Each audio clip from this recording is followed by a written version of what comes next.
Bonsoir à toutes et à tous, bienvenue dans Libre Ensemble, votre rendez-vous de la laïcité. Libre Ensemble, Vinciane Colson, Jacques Nizin. On se trouve aujourd'hui à l'Hôtel de Ville de Bruxelles avec une invitée de prestige, Najat Vallaud-Belkacem. Bonsoir. Bonsoir. Vous avez notamment été ministre des Droits des Femmes, ministre de l'Éducation nationale en France. Vous êtes présidente de l'association France Terre d'Asile. Et si on vous reçoit aujourd'hui, c'est parce que vous venez de publier un livre intitulé « Réfugiés, ce qu'on ne nous dit pas » aux éditions Stock. Alors ce livre, vous l'avez coécrit avec l'économiste Benjamin Michalet, spécialiste des déplacements forcés et juge assesseur à la Cour nationale du droit d'asile. Alors c'est important de le mentionner car évidemment c'est votre co-auteur, mais aussi parce que le livre, vous l'avez envisagé comme une manière de replacer des faits, des chiffres sur la migration et sortir des préjugés, des idées reçues, des fantasmes autour de la migration. C'était ça l'objectif ? Oui, c'est ça. C'est une espèce de regard croisé entre un chercheur, un économiste, quelqu'un qui manie les chiffres, les investigations scientifiques, et en ma personne, à la fois une présidente d'association, donc finalement quelqu'un qui a les mains dans le cambouis, certes qui fait du plaidoyer pour le droit d'asile, mais surtout qui, c'est le cas de France Terre d'Asile, est une structure qui héberge, accompagne juridiquement, socialement les demandeurs d'asile en France. Donc vraiment, on est un grand opérateur. Et ma casquette aussi politique, par définition, ayant exercé des responsabilités politiques, continuant à contribuer au débat public. Regard croisé, c'est une façon de dire, en fait, il y a bel et bien une voie pour qu'on s'entende sur une réalité commune, basée sur des faits, des chiffres, des données, et pas juste des impressions et des fantasmes, sur un sujet, les questions migratoires, et notamment le droit d'asile, qui est si souvent remis en question aujourd'hui, qui est vraiment pris dans des turbulences du temps, et ce depuis plus d'une décennie, je crois, l'ACME ayant sans doute été l'arrivée en nombre des demandeurs d'asile syriens en Europe, il y a de cela une dizaine d'années, avec finalement beaucoup d'acteurs politiques qui, à ce moment-là, ont vu renifler en quelque sorte la rentabilité de l'hostilité à l'égard des demandeurs d'asile, des réfugiés et donc des migrants de façon plus générale, et qui en ont fait leur fonds de commerce. Et le problème, c'est que ce fonds de commerce de l'hostilité à l'égard des autres, en quelque sorte, il n'est plus restreint aux familles d'extrême droite ou de droite extrême, il s'est étendu parce que de fait, ce discours-là, cet outil-là est tellement rentable, tellement confortable, y compris pour détourner l'attention des citoyens de l'incurie à agir sur tous les autres sujets. Alors c'est très facile, pour ce faire, on leur dit « Ah tiens, regardez, un migrant, un demandeur d'asile, etc. » Et c'est avec ça qu'il nous faut rompre aujourd'hui, parce que tout ça ne crée que du malheur, et c'est ce que nous décrivons dans le livre. Mais ça veut dire qu'il y a eu un moment où il y a eu une forme de déshumanisation. C'est vrai que vous citez dans le livre ces migrants, ces canoës avec toute une série de migrants en mer Méditerranée, où finalement on ne voit pas les visages, où le migrant devient une espèce d'une chose déshumanisée. Absolument, et surtout très extérieure à nous, qui n'aurait rien à voir avec notre commune humanité en quelque sorte. En fait, il y a plusieurs choses qui nous ont frappé avec Benjamin Michalet, et c'est ce qu'on essaye d'expliquer dans le livre, c'est que si on s'intéresse de près aux discours portés donc, par ces hostiles, mais malheureusement qui sont de plus en plus nombreux pour les raisons que je viens d'expliquer, en réalité, ils font exprès de confondre migration et réfugiés ou demandeurs d'asile.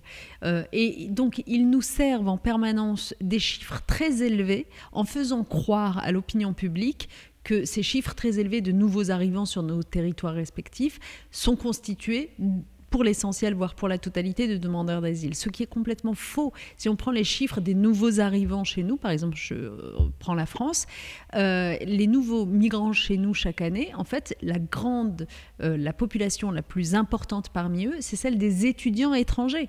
C'est pas des demandeurs d'asile sur un canoë sur le point de faire naufrage.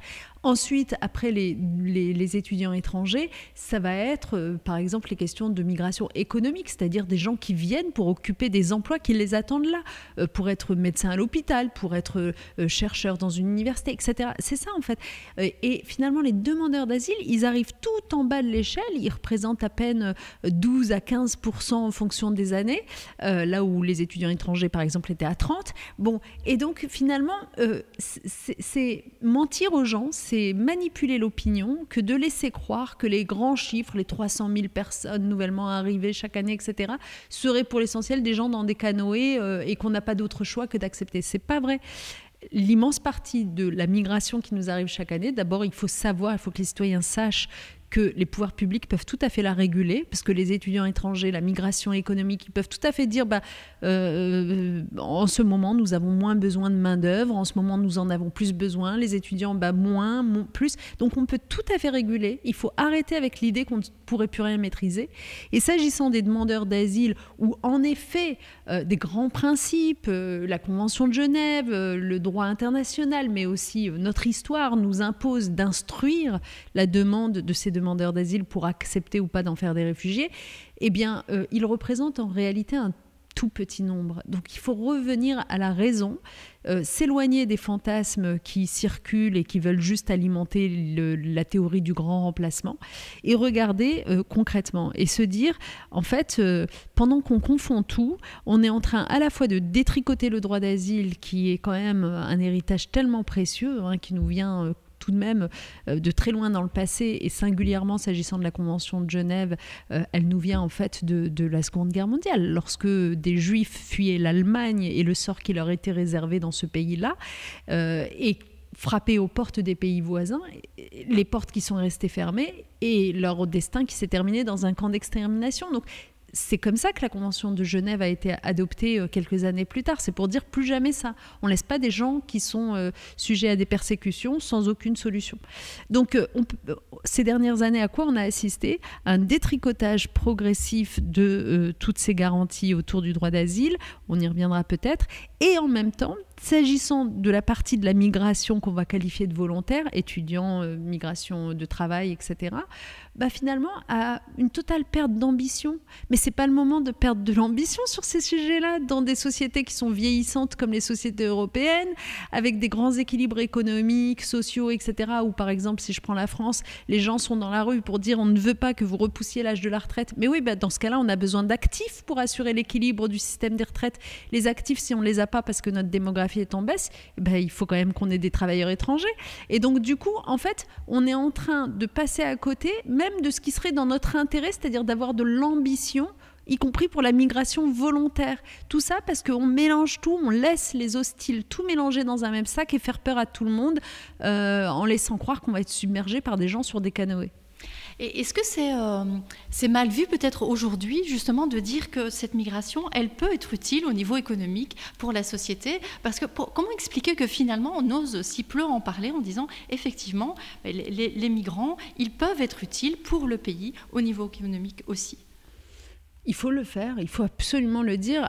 Après, il faut, si possible, ne pas faire que ça. Oui, tout à fait. Dans le sens où j'entends aussi, en effet, un argument qui consiste à dire attention à ne pas être uniquement dans l'utilitarisme. Parce que le problème, c'est que si on est uniquement dans l'utilitarisme, alors ça peut, y compris, affaiblir le droit d'asile. Parce qu'on pourra dire, oui, c'est vrai qu'ils sont persécutés dans leur pays, mais en même temps, franchement, ils sont tellement loin des compétences requises en France, etc., que, on ne va pas pouvoir les mettre tout de suite sur le marché du travail. Donc, il ne faut pas être que dans l'utilitarisme. Je pense que, en fait, il faut vraiment être dans un jugement sur ces questions-là qui soit le plus posé, serein possible. Je sais que c'est très complexe parce que les populismes, encore une fois, font feu de tout bois sur ces questions.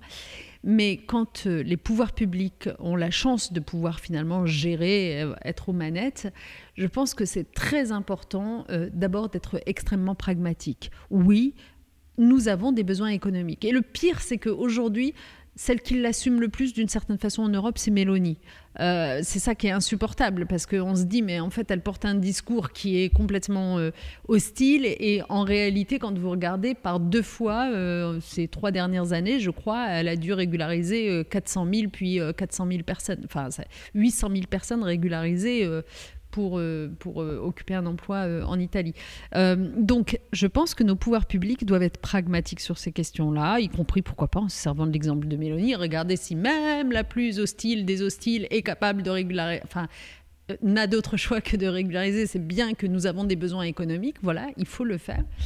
Mais ensuite, je pense que c'est très important pour les pouvoirs publics aussi de renouer, alors je suis désolée, je vais dire un gros mot, mais avec des valeurs humanistes, et de les porter haut et fier, et d'en faire son plaidoyer. Parce qu'il n'y a pas de raison que ces valeurs humanistes soient l'apanage des ONG, des associations, que ensuite dans le débat public on va traiter de laxistes, de bisounoursistes, etc. C'est pas possible ça en fait. On parle de valeurs, on parle d'un socle de grands principes qui ont été conçus après des tragédies que notre continent européen a connues. Pourquoi les ONG, les associations seraient les seules à s'en sentir dépositaires, héritières et promotrices? Non, il revient au pouvoir public, et je crois que les citoyens doivent attendre ça et réclamer ça quand même de leurs dirigeants. Il revient à ces dirigeants de s'approprier finalement ce qui est l'âme de nos peuples. Vous voyez, l'extrême droite souvent dit oui, mais l'identité française, machin, elle serait amoindrie par le métissage et tout ça. L'identité française, c'est normal, notamment par exemple, d'avoir fait la Révolution française, d'avoir combattu pour l'égalité et la dignité, c'est d'avoir eu les Lumières, le siècle des Lumières, la laïcité, puisqu'on est dans votre émission. Tiens, tout ça, ça veut dire quoi? Ça veut dire qu'on regarde les autres comme s'ils étaient un autre nous-mêmes. Ça ne veut pas dire qu'on fait des distinctions, des discriminations ou de la préférence nationale. C'est pas vrai. L'identité française, c'est d'avoir, bien avant la Convention de Genève, élaboré tout un socle de droit d'asile, justement. Donc, n'avoir pas attendu les textes internationaux dont on nous raconte aujourd'hui qu'ils s'imposeraient à nous malgré notre souveraineté. Non. L'identité française, elle est vraiment, au contraire, très généreuse sur ces sujets-là. Donc, je pense que les dirigeants, à nouveau, doivent être au rendez-vous pour défendre cela dans un moment où tout le monde se crispe sur ces questions. Et donc, promouvoir le droit d'asile, susciter chez nos concitoyens l'empathie nécessaire. Parce qu'en fait, le problème, c'est que nos concitoyens, ils n'adhéreront pas d'une certaine façon à tous ces grands principes s'ils ne voient pas que potentiellement demain, ce seront eux les demandeurs d'asile. Et je crois qu'on a besoin quand même de se projeter un petit peu. Qui ignore qu'on ne sait pas de quoi notre avenir écologique va être fait, des villes sous l'eau, des villes complètement asséchées, qui ignore que dans ces conditions, il faudra se déplacer, et se déplacer avec ses enfants, et se déplacer par tous les moyens possibles, comme le font les exilés d'aujourd'hui. Donc, on sera bien heureux demain d'avoir aussi un droit qui continue de fonctionner. Mais c'est vrai que dans votre livre, donc, il y a plusieurs parties. La dernière partie, vous évoquez vraiment la manière de reprendre le contrôle citoyen sur cette question. Alors, il y a plusieurs points, mais juste pour rebondir sur ce que vous disiez, il y a un des points, c'est faire vivre des récits alternatifs. Mais alors, comment on fait ça? Comment on fait vivre un autre récit sur la migration? Je pense que, comme je le disais, il revient au pouvoir public, mais aussi à tous ceux qui ont voix au chapitre, et nous en faisons tous partie, politiques, associatifs, médias. Mais vraiment, il nous revient, un peu comme sur la question écologique, vous voyez, à un moment donné, de prendre conscience que nous avons un rôle à jouer. En l'occurrence, en matière d'écologie, c'est pour préparer d'une certaine façon tout le monde à la transition écologique. Éviter de sombrer dans le pessimisme, et essayer d'avoir un discours optimiste. Quoi. Oui, et éviter aussi que le scepticisme s'installe. Donc en matière d'écologie, c'est à la fois, non, en fait, on va vous expliquer ce que c'est que le changement climatique, il faut que les scientifiques prennent la parole, qu'ils soient entendus. Les médias, par exemple, je ne sais pas si c'est le cas en Belgique, mais en France, il y a une charte éthique qui a été adoptée pour que les médias, quand ils parlent d'écologie, plutôt que de dire simplement il fait de plus en plus beau, explique quand même globalement le changement climatique. C'est très important, c'est un défi majeur. Eh bien, s'agissant des migrations, je pense qu'on est face au même challenge, en quelque sorte. C'est-à-dire que partout, nous devons veiller à répéter que la migration humaine est une normalité, et qu'elle est une normalité d'ailleurs de part et d'autre. On parle toujours des gens qui arrivent chez nous. Pourquoi ne parle-t-on pas aussi des gens qui partent de chez nous, les expatriés français ou belges d'ailleurs, et qui vont, et vous avez d'ailleurs y compris des expatriés français qui s'installent en Belgique. Tout à fait. Pour des raisons... Pas toujours pour des bonnes raisons, entre guillemets. Mais on a aussi beaucoup d'étudiants, par exemple. Mais bien sûr. Mais moi, je pense par exemple à tous ces expatriés français qui vont s'installer. J'ai la chance, par mes activités de ces dernières années, d'avoir beaucoup voyagé. Et moi, je les retrouve dans les pays d'Afrique, d'Amérique latine, du Maghreb, généralement à saisir toutes les opportunités économiques qui sont là. Et mon Dieu, à en tirer profit. Et tant mieux pour eux, et à en tirer parti. Mais c'est bien.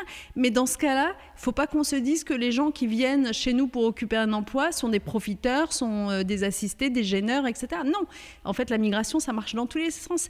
Et de la même façon, on ne peut pas être triste de devoir accueillir des étudiants étrangers, par exemple, quand nous sommes un grand pays de départ d'étudiants vers l'étranger. Et dans nos familles, nous sommes tous ravis quand un de nos enfants se retrouve à aller faire une année, voire plus, à l'étranger. On trouve que c'est une bonne chose. Donc, la migration est un fait.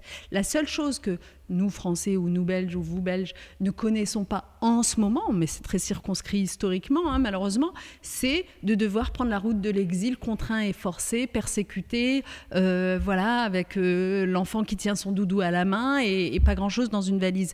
Mais on n'est pas à l'abri de le connaître, on l'a déjà connu par le passé, et donc tout ça fait partie de la normalité. Le fait que des gens n'ont d'autre choix que de quitter chez eux fait partie du monde. Et donc, ce sont des faits, ce ne sont pas des opinions. Il n'y a pas à être pour ou contre. Donc, c'est ça qu'il faut qu'on installe dans le débat. Et ensuite, immédiatement, vient la question de « OK, alors comment on régule tout ça pour que ça se passe bien ?»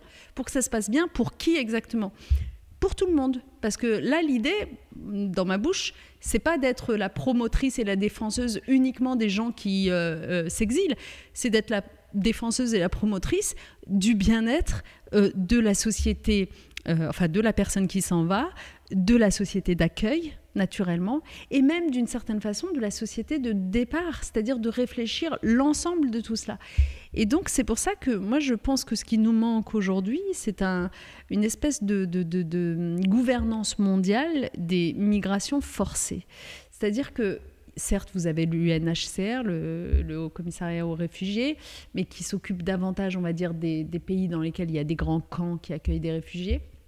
Mais vous n'avez pas vraiment de lieu où pourraient être réfléchis posément les moments de crise dont on sait qu'ils vont aboutir à des départs massifs.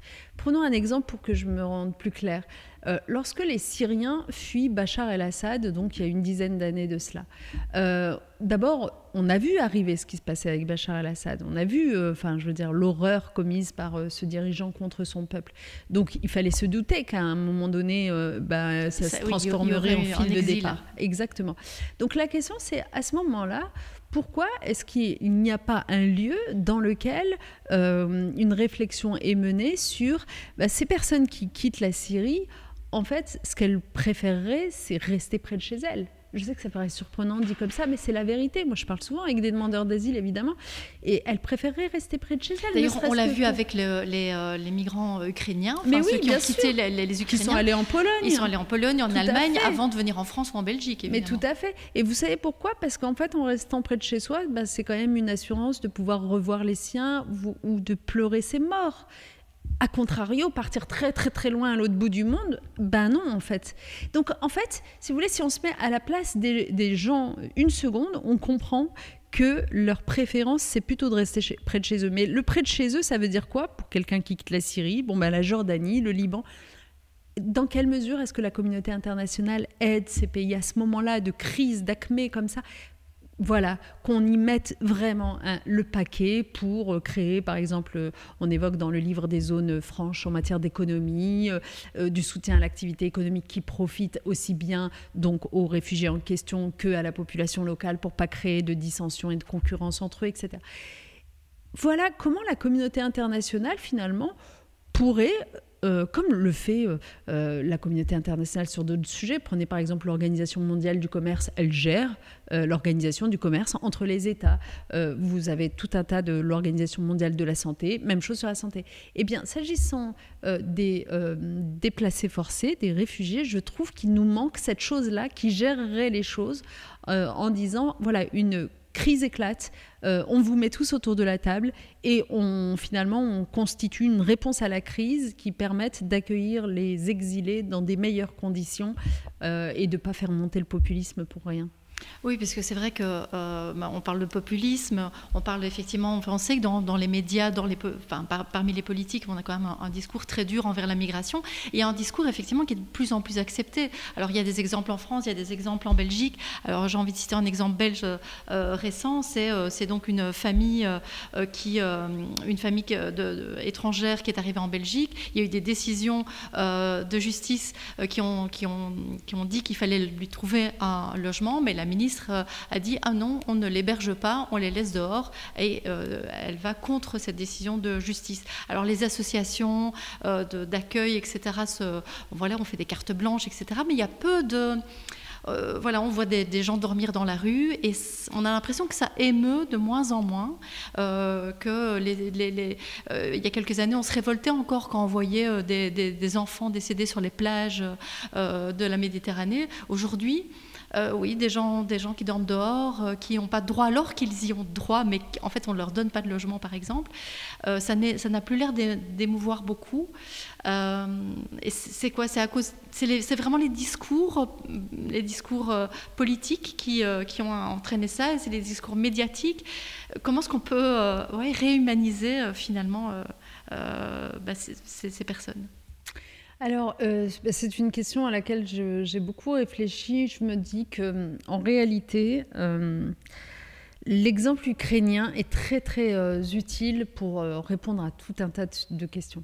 Il est utile pour répondre à la fantasmagorie autour de l'appel d'air.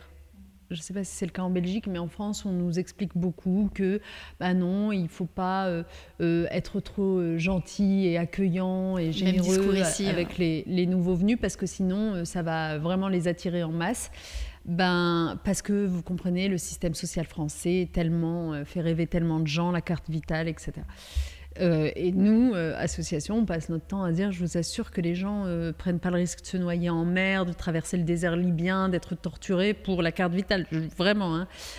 Mais bon, on n'est pas entendu. Et donc l'exemple ukrainien était très intéressant parce que pour la première fois, on a laissé la possibilité en Europe à ces nouveaux venus-là, les Ukrainiens, grâce à un texte qui s'appelle la directive protection qui a été activé alors qu'il existait depuis des années sans l'être par les États européens. On leur a laissé la possibilité de choisir dans quel état ils voulaient arriver en Europe. Et donc, du coup, on a vu les résultats de leur choix. Et en fait, leur choix, ils n'ont pas du tout été mus par un système de protection sociale ou que sais-je. Ils ont été mus par la proximité, c'est pour ça qu'on parlait tout à l'heure de la Pologne. Ils ont été mus par des affinités linguistiques et culturelles, l'Allemagne par exemple. En fait, des choses extrêmement normales. Et c'est-à-dire qu'on ferait tous pareil. En fait, si on est en train de fuir, on est désespéré, on a notre frère qui vient d'être tué, on est au bout de notre vie. Vraiment, je vous assure que vous ne pensez pas à la carte vitale, en fait. On pense juste à être à l'abri le plus tôt possible avec ses enfants. Bon, donc ça, c'est la première chose que nous a appris l'exemple ukrainien, qui devrait quand même faire un peu fermer leur caquet à tous ceux qui nous empoisonnent la réflexion avec cette histoire d'appel d'air.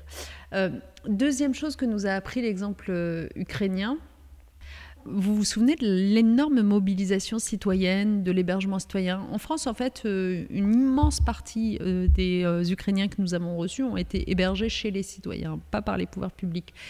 Il y a eu une espèce de prise à bras-le-corps de la situation, pas seulement par les pouvoirs publics, mais aussi par les citoyens eux-mêmes. Et pourquoi ? Moi, je pense que c'est parce que, en fait, le discours médiatique et politique qui accompagnait l'arrivée de ces Ukrainiens était tellement positif, bienveillant, accueillant, que par définition, ça déteint sur l'opinion publique, qui se sent fière, qui s'enorgueillit de bien recevoir ces personnes qui fuient chez elle, etc. Et en fait, l'empathie, d'une certaine façon, ça se construit. Les pouvoirs publics et les médias ont un énorme rôle à jouer là-dedans. Autrefois, peut-être qu'il en allait différemment, qu'on pouvait avoir de l'empathie spontanément pour, je sais pas moi, des Vietnamiens, des Latino-Américains, des Chiliens, etc. Vous savez, je fais allusion à toutes ces vagues qu'on a accueillies de réfugiés. Peut-être qu'on pouvait avoir spontanément comme ça, intellectuellement, de l'empathie. Mais on est entré aujourd'hui dans une ère nouvelle, dans un monde nouveau, caractérisé notamment par la place prise par les écrans, où vous savez bien que notre sens de l'empathie recule parce qu'on voit trop de choses. Et ce, dès le plus jeune âge. On voit trop de drames, trop de tragédies. Le petit Aylan, en effet, auquel vous faisiez référence tout à l'heure, échoué sur une plage il y a quelques années, nous a émus aux larmes. Mais ensuite, il y a eu plein de petits Aylan, je vous assure, du même âge, qui se sont échoués de la même façon dans les années qui ont suivi. Et ça n'a pas suscité une ligne. Et donc, en fait, notre capacité d'empathie recule. Ça, c'est absolument évident et c'est documenté parce qu'on n'arrive plus à hiérarchiser les choses. On ne hiérarchise plus l'information, les contenus, on les oublie, notre capacité d'attention s'érode, encore une fois, les écrans. Bon. Et donc, dans ce contexte-là, pour que notre empathie revienne, il faut un gros tintamarre. Et ce tintamarre, il ne peut venir que des pouvoirs publics et des médias. Et c'est ce qui s'est passé. Et voilà. Et je pense que c'est comme ça qu'on s'est retrouvé avec tant d'hébergeurs citoyens parmi les Français. Il ne faut pas croire qu'on n'ait pas de solidarité, de sentiment de solidarité néanmoins dans toute une partie de la population, y compris à l'égard des demandeurs d'asile syriens ou éthiopiens. Ça existe. Oui, la solidarité existe. Absolument, ça existe. Mais comme, à contrario, le discours dominant politiquement parlant va être toujours sur le mode de la suspicion, est-ce que c'est des vrais réfugiés, puis est-ce que c'est pas des terroristes en puissance, etc. Eh bien... les citoyens solidaires de ces populations-là, soit ne vont pas le raconter, parce qu'en fait, il y a presque une silenciation de leur solidarité, soit se méfier à leur tour et finalement mettre fin à cette générosité ou à cet altruisme. Donc, en fait, vraiment, le rôle des pouvoirs publics et des médias est fondamental en la matière. Alors, j'ai une dernière question, je ne l'avais pas évoquée d'entrée, mais si on se trouve à l'Hôtel de Ville de Bruxelles aujourd'hui, c'est parce que vous êtes cette année la présidente du prix international Henri Lafontaine pour l'humanisme, prix qui va être remis d'ici quelques minutes au Centre de droit international de l'ULB. Est-ce que c'est aussi l'occasion de rappeler que dans un contexte international tourmenté, on le sait aujourd'hui, le droit international, il doit rester une balise forte, que ce soit en termes de migration ou en termes de droits humains de façon générale? Alors, le droit international, si vous voulez, c'est quand même finalement ce qui nous ramène toujours à notre capacité à cohabiter ensemble sur cette même planète. Et encore, nous l'avons beaucoup développé s'agissant de certains aspects. J'évoquais le commerce, etc. tout à l'heure. Moins s'agissant d'autres, l'environnement, ça mérite toujours d'être accru au-delà des COP 21. Je trouve que quand même, on ne va pas assez vite pour nous donner justement ce socle commun, ce multilatéralisme, cette capacité à être dans la coopération plutôt que dans la concurrence, dont on voit les dégâts encore aujourd'hui, tous les jours. Rappelez-vous, quand le Covid a éclaté, les premiers instincts des États, ça a quand même été d'être dans la non-coopération, à se voler des masques sur le tarmac des aéroports. Vous vous rappelez de ça? Les États-Unis à sortir de l'OMS à ce moment-là. Enfin bref, l'instinct primaire, quand même. Une espèce d'instinct de survie, de se refermer sur soi-même. Absolument, c'est de penser qu'on va être gagnant dans un système non coopératif, alors que c'est évidemment faux, et notamment face aux grands enjeux globaux qui se contrefichent des frontières. C'est bien sûr la coopération qu'il nous faut. Donc le droit international, pour moi, c'est ça, c'est la civilisation finalement du monde, un processus qui est toujours en cours, qu'il faut toujours améliorer.